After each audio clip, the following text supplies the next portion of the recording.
تفتكروا إيه اللي ممكن نعمله عشان نصمم لعب لولادنا؟ إحنا مش مهندسين ولا لنا في التكنولوجيا، إحنا على الله حكايتنا.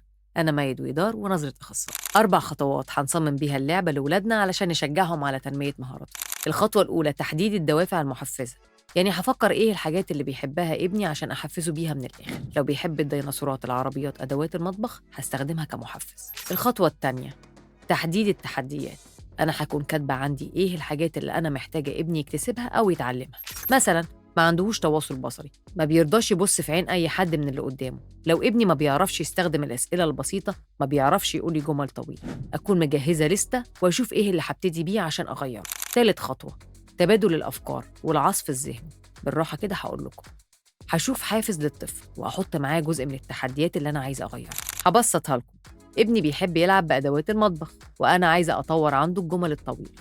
هجيب له غزالة واحكي له حكاية واستخدم فيها الجمل الطويلة.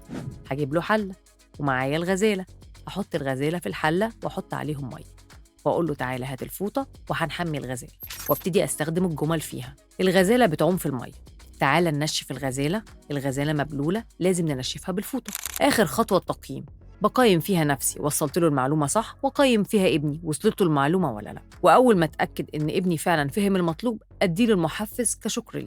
ودي طريقة مبسطة لعمل لعبة إحنا بنخترعها علشان نساعد ابننا في البيت بأبسط الطرق. ودي كانت وجهة نظرك يا أخصائي.